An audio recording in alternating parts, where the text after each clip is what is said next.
High বন্ধুরা, কেমন আছো? এটা আসলে একটা গতানুগতিক কথা। আমি হয়তো আর পরের ভিডিওতে আর বলবো না কেমন আছো, ধরে নিব সবাই ভালো আছে, ভালো থাকবেন। তো বন্ধুরা, আমি আসলাম কিছু কথা বলতে, মনের কথা। এখন যেহেতু ভার্চুয়াল যুগ, সবাই মোবাইল নিয়ে ব্যস্ত, মোবাইলে দেখে। তো আমার ভিডিওটা আমার যতটুকু মনে হয় আপনারা দেখেন না বা দেখবেন না, কেননা এখন মানুষ তো রং রং বেশি দেখে। আমার এই নিরস, এই সাদা সিধা ভিডিও কে শুনবে, তাই না?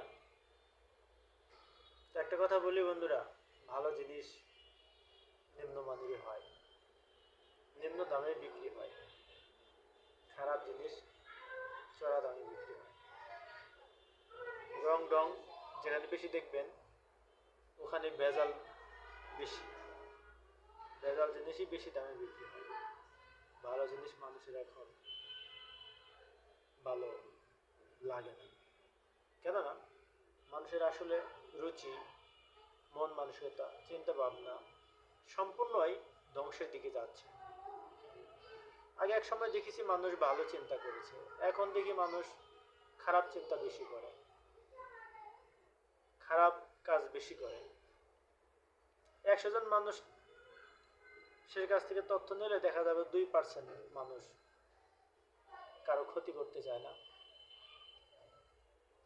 অন্যের উপর জুলুম করতে চায় না। তারা ধর্ম বিশ্বাস করে, সৎ পথে চলে, নিজের যা আছে তাই নিয়ে সন্তুষ্ট থাকে। কিন্তু আসলে বন্ধুরা, আলোচনার বিষয় তো আসলে অনেক। কোনো একটা ভিডিওতে আসলে কোন এক বিষয়ে কথা বলা যায় না, কারণ আমাদের চারপাশে জগৎটা এখন এত জটিল হয়ে গেছে, সব পাশেই কথা বলা উচিত। আমি প্রথমে আমার সনাতনী ভাই বোনদেরই বলবো, বর্তমান সামনে নির্বাচনে আসতেছি, নির্বাচনে কিছু কথা বলি। আমি চাই শান্তি, আমি চাই সম্প্রীতি, আমি চাই মুক্তি। তো বাংলাদেশের একটা গতানুগতিক দোষ দেওয়া হয় যে বাংলাদেশের সনাতনীরা আওয়ামী লীগ সাপোর্ট করে, এরা আওয়ামী লীগ করে, এরা অন্য কোনো দলে ভোট দেয় না। গতানুগতিক একটা ধারা গড়ে তুলেছে মানুষ, অন্য ধর্মের লোকেরা। আসলে এই ব্লেম দিয়ে সনাতনীদের রাজনৈতিক ব্যবসা করা হয়। এই দুষ্চাপে সনাতনীদের বিক্রি করা হয় এক হাট থেকে আরেক হাটে, এবং সনাতনীরা অনায়াসেই বিক্রি হয়ে যায়। কেননা সনাতনীদের মাঝে একটা দোষ আছে, সেটা হলো তারা গোষ্ঠীদ্বন্দ্বে লিপ্ত আছে। সনাতনীরা কখনো এক হয় না, এক হতে পারে না। বর্তমান পরিস্থিতি আরো খারাপ। এরা তারা নিজেদের গোত্রভেদ নিয়ে ক্ষুদ্র ক্ষুদ্র থাকতে পছন্দ করে। তারা সম্মিলিত চেষ্টাই করতে পারে না, চিন্তাই করতে পারে না। যার কারণে আমাদের সনাতনীদের নিয়ে অন্য ধর্মের মানুষ এবং যারা চালাক, তারা রাজনৈতিক ফায়দা হাসিল করে এবং মজা নেয়। তো সনাতনী ভাই বোনদের আমরা বলবো, বর্তমান সামনে যে নির্বাচন আসতেছে, এই নির্বাচনে ইতিমধ্যে মার্কা ঘোষণা করা হয়ে গেছে। তো যেহেতু আমাদের একটা দীর্ঘদিনের কলঙ্ক সনাতনীদের, যে সনাতনীরা আওয়ামী লীগ সাপোর্ট করে, তো এবার সনাতনীদের আমি বলবো কলঙ্ক মোচনের একটা সুবর্ণ সুযোগ বলা যায়। এবার সনাতনীরা ঘুরে দাঁড়াবে, অন্যান্য দলের সাথেও দেখা যায় আছে। দেখলাম কোন এক হিন্দু দাদা জামাত ইসলামেও মনোনয়ন গ্রহণ করছে, এটা ভালো দিক, মিলেমিশে থাকা। তো যে যে দলেই থাক না কেন, আমার এতে আপত্তি নাই। আমি যেটা বলবো, আমার আমার সনাতনী ভাই বোনেরা যেন এই রাজনৈতিক ইস্যুকে কেন্দ্র করে কেউ হয়রানির শিকার না হয়, সেভাবেই চলা উচিত। আমি যেন বলছি আমাদের সনাতনীদের ভাই বোনদের বলবো, আপনি যে এলাকায় আছেন, আপনি যে অঞ্চলের ভোটার, আপনার ওই পাড়া বা মহল্লার মানুষ যে পার্টি করে, যে মার্কায় ভোট দিতে বলে, আপনি সেই মার্কাকে ভোট দেবেন,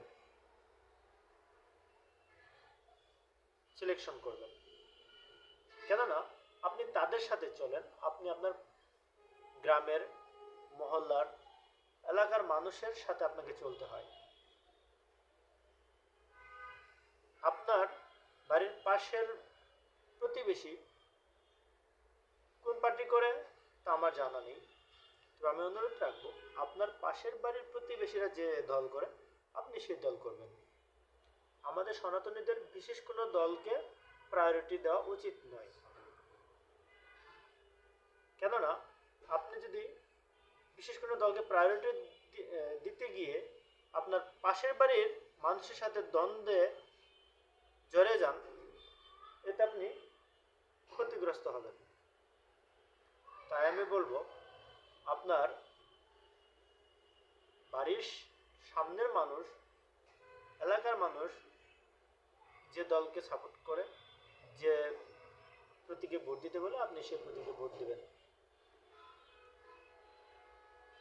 এটা আমার সনাতনী ভাই বোনদের প্রতি অনুরোধ রইল। আসলে ভিডিওতে কথা বলতে গিয়ে ভিডিও অটোমেটিক বড় হয়ে যায়। বড় হয়ে যাওয়াতে আমাদের এই অস্থির চিত্ত চঞ্চল মানুষেরা বড় ভিডিও দেখে না, পছন্দ করে না। কিন্তু আসলে কোনো বড় কাজই ছোট্ট পরিশ্রম দিয়ে হয় না।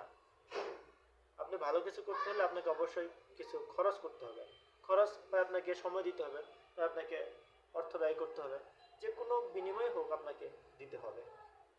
তো আমি বলবো বন্ধুরা, আমার এই ভিডিওটা একটু আপনার মূল্যবান সময়টা বিনিময় করে আমার কথাগুলো একটু বোঝার চেষ্টা করবেন। আর আমার যদি কোনো কথাই ভুল হয়ে থাকে আমাকে জানান, আমি খুশি হব, আমি কোনো রাগ করবো না। তো নির্বাচন সংক্রান্ত আমার কথা এটুকুই থাক। আমি আবার বলছি, সনাতনী ভাই বোনদের বলছি, আপনারা আপনার প্রতিবেশীর সাথে মিলে রাজনীতি করুন। কখনোই প্রতিবেশীর বিরুদ্ধে গিয়ে বিশেষ কোনো দলকে আপনার, আমার, সনাতনীদের প্রায়োরিটি দেওয়ার কোনো দরকার নেই। যেভাবে আপনার বাড়ির পরিবেশ, আপনার জীবনের পরিবেশ, আপনার এলাকার পরিবেশ সে সাথে আপনি মিশে থাকতে পারেন, সেভাবেই আপনি আপনার রাজনৈতিক জীবন চর্চা করুন। সবাইকে ধন্যবাদ।